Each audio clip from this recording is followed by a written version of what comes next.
Chapter 51. Their eyes, a faint glowing red. Thousands of onlooking rapids stood by, a silent army awaiting orders. The indigo lightning reflected off of their shiny golden armor. As Sully stood over the horribly burned and scarred Time Lord, he saw Mr. Blue did not appear to be breathing. More noticeable than that was that the strange white light which flowed out of the time traveler's eyes, slowly getting brighter. The retired Commodore was still ignoring the shipwrecked crew members of the HMS Vercingetorix as they bickered. The captain kept trying in vain to gather information from his subordinates, pilot Sam Rand and navigator Denry, yet they were as clueless and amnesiac as his wife, Dr. Jones. Sully stared down at the Time Lord's wristwatch, an indicator light. For what? He was unsure. Yet he knew, somehow, perhaps instinctively, that it could help out his witless chum, Mr. Blue. He looked at Ruckus. Do you happen to know what this thing is trying to tell us? The silver humanoid briefly touched the Time Lord's temporal wrist device. White static, crackling. It turned to Sully and intoned with its bizarre multi-voice. Incoming urgent communication. What's that then? The captain demanded. Sully, again, ignored the officer and pressed the button which had drawn his attention. A shimmering green holographic form appeared, that of a busy time agent, Saber. I see you're in a bind. The beautiful yet deadly woman abruptly turned and sliced through two unseen foes. Sully thought he heard the word exterminate, screamed by some metallic insect in the far distance. I would say so, lass. Mr. Blue Whitten got himself all electrocuted. Who is that? The captain again demanded as he stared at Saber's projection. Shut the bloody hell up already. Sully growled at the captain. And that's an order from a Commodore, which, aside from fleet captain, is your superior officer. The captain's mouth hung open for a brief second before he closed. His wife gripped his hand, murmuring, Discretion is the better part of valor, dearest. How about we try to find out what's going on here by observing for a while? The captain again opened his mouth, but Dr. Jones stopped him. Your constant needing of information doesn't seem to be getting us anywhere, honey. Sir, honey, sir. She smiled. Her husband sighed. Trying to establish action parameters. The captain then whispered, I don't think I'm getting anywhere. Sully watched the time agent slice an impressive series of forms, clearly separating limbs of whatever hornet's nest she'd come across. If you're busy, I can call back. Give me a sec. I have half a dozen Daleks I'm trying to get. Derelicts, you say? Where? No, Daleks. Daleks? What in bloody... Oh my god. Shut up. Saber finished her workout, uttered a series of unintelligible mathematical formula, and her katana disappeared. Sully was always amazed by the time agent's impressive technology, yet still wished to give her a ribbing. He asked, Why is your name Saber? Yet you carry a katana. The time agent placed her hands on her hips and stared at Sully. Okay, so Traveler set his emergency biofeed beacon. Good for him. What happened? Sully shrugged, then relayed how the Time Lord had used Ruckus in the form of a lightning rod to stop a blast which was meant for Captain and his wife, Dr. Jones, saving their lives and getting severely injured in the process. To what end? I don't know. Sully finished and lit a cigarette. Saber retrieved her psychic glass from somewhere in her tight-fitting black body armor. Sliding her fingers around, she was linked, absorbing data. It appeared to Sully as if she was just playing with a piece of clear glass or plastic. He asked, Are you going to try to put on makeup, dear? I think you're doing it wrong. Right, because you have any idea what I'm actually doing. I'll just go ahead and assume that's sarcasm. Correct. The time agent replied flatly. Saber finalized her readings. Again, she placed her hands on her hips and stared at Ruckus. You, the Silver Rapids construct. Ruckus, it replied. Horrible name. Traveler here needs you to expel the excess Artron energy he absorbed during his time flux restoration. That should snap him right back. Sully peered over at Ruckus, who knelt next to Traveler, then looked back at Saber. Could you say that in English? Saber shook her head. This is the correct timeline you're in now, with the captain and Dr. Jones alive. When you crashed here, Deceit tried... The crazy time bitch lady! Sully grinned, puffing. Saber almost smirked. That's what I said.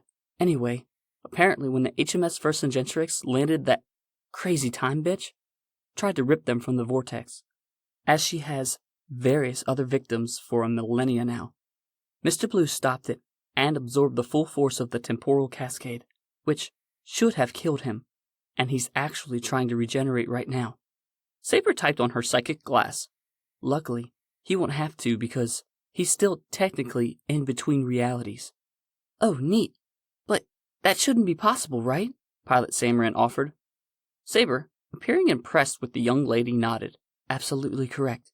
For a human, it would not be possible. Time Lords, however... Saber looked down at the mangled form of Mr. Blue, which was steadily glowing in a brighter shade of pulsing, illuminated white.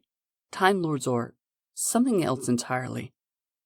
Ruckus leaned down and once more touched the phasing, glowing Time Lord. This time, however, the silver humanoid maintained contact.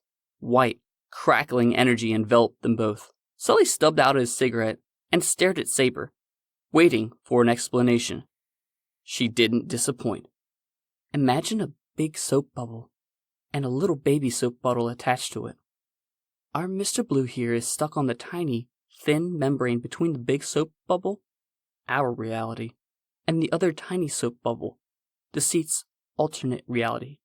The tiny soap bubble is gone because he just burst it, so he needs to revert back to this reality. If there's a mishap, he will perish and regenerate. Too much residual Artron energy from a collapsed reality, you dig? The retired Commodore simply sighed and shook his head. Pilot Samran looked at the wavy holographic picture of Saber. That is so cool! Indeed. In another life, things like this are the reason I became a time agent. The captain looked at Sully for a moment, then waved his arms around as he shouted with spite. Can we speak now, sir? Sully arched his eyebrows over his cigarette. The captain looked down at Mr. Blue and Ruckus. This man saved my life, and the life of my betrothed. Saber nodded quietly.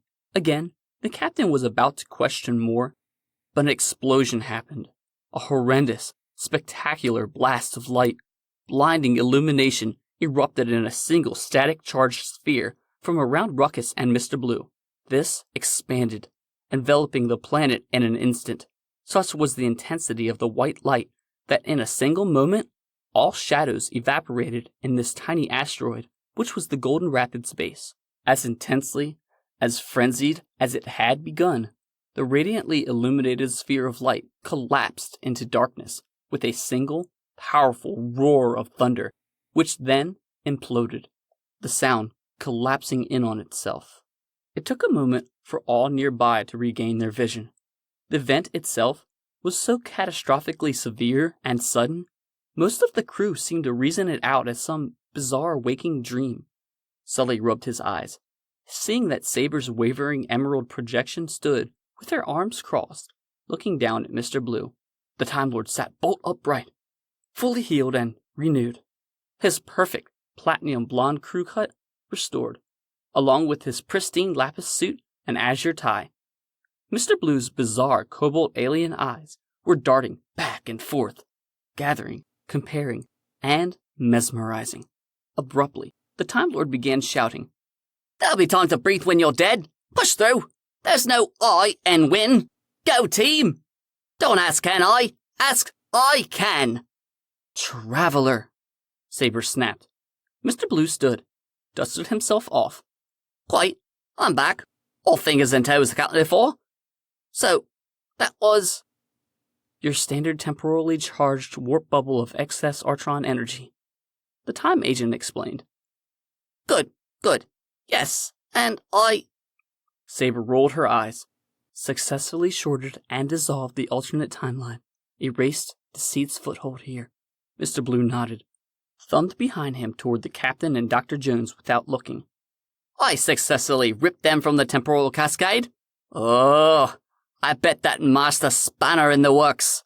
The Time Lord was jumping up and down as if in the midst of a sugar or caffeine rush. The captain stepped forward, somewhat humbled. Oi, strange hero in blue, now and forevermore I am honored to. The Time Lord waved him off dismissively. That is all well and all, Captain. Do me a favor. Save your heartfelt, sincerest oath of loyalty and favors for someone else because I don't need them.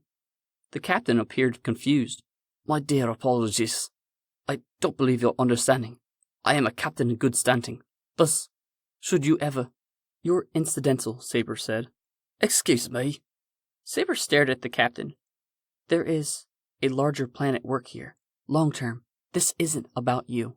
And you're saying, what, my wife and I are just pawns? That's exactly what I'm saying. And I'm also saying that you're two very lucky pawns, because you won't be hooked into a biomechanical time machine to have your temporal essence and life force drained, and used as a power battery slowly over the next 1,000 years. Ah, the Matrix has you, Sully muttered to himself. Silence. The Commodore turned to see everyone staring at him.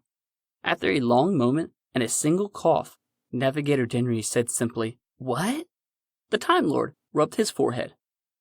They're not going to get that reference, Sully. This is 2467. Oh, who the hell are you people? Just what the hell is going on here? The captain snapped. Saber leered at him. You really want to do this now? Fine. I'm Saber, a freelance time agent. My origins are a combination of legend and prophecy, told in alternate truths and lies. Due to the fact that I was created to be used as a weapon by the High Lords of the last Great Time War, I am almost indestructible due to genetic manipulation involving a metal found in the heart of a dying star. I top out about 30 tons when I feel like doing bench presses. This, she notioned to Mr. Blue, is Capes Ilonik Orkvez Traveler, commonly known as the Traveler, due to a translation matrix glitch and his temporal bioship. This version is called Mr. Blue, for what must by now be obvious reasons. He has a quadruple-digit IQ. He is a Time Lord, which, technically makes him my superior. Really, though, I'm several centuries older than he is, and usually know more about what's going on. Plus, the fact that he isn't even supposed to be a Time Lord. All right, I think that brings us up to speed, Mr. Blue shouted cheerfully. Everything's all clear now, Captain. Dr. Jones smiled lightly. I knew we should have made one of those theoretical physicists part of the bridge staff. The captain rubbed his temples. So, then how'd we get here? Pilot Samran asked.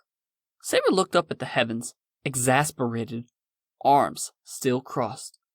We collapsed the alternate reality you were in. The Time Lord shrugged.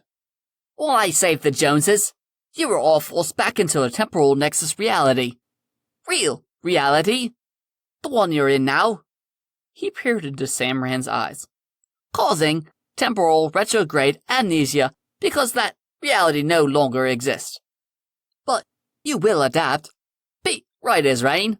Terribly sorry I cannot make it much clearer than that. Hate to burst your temporal static warp field bubble.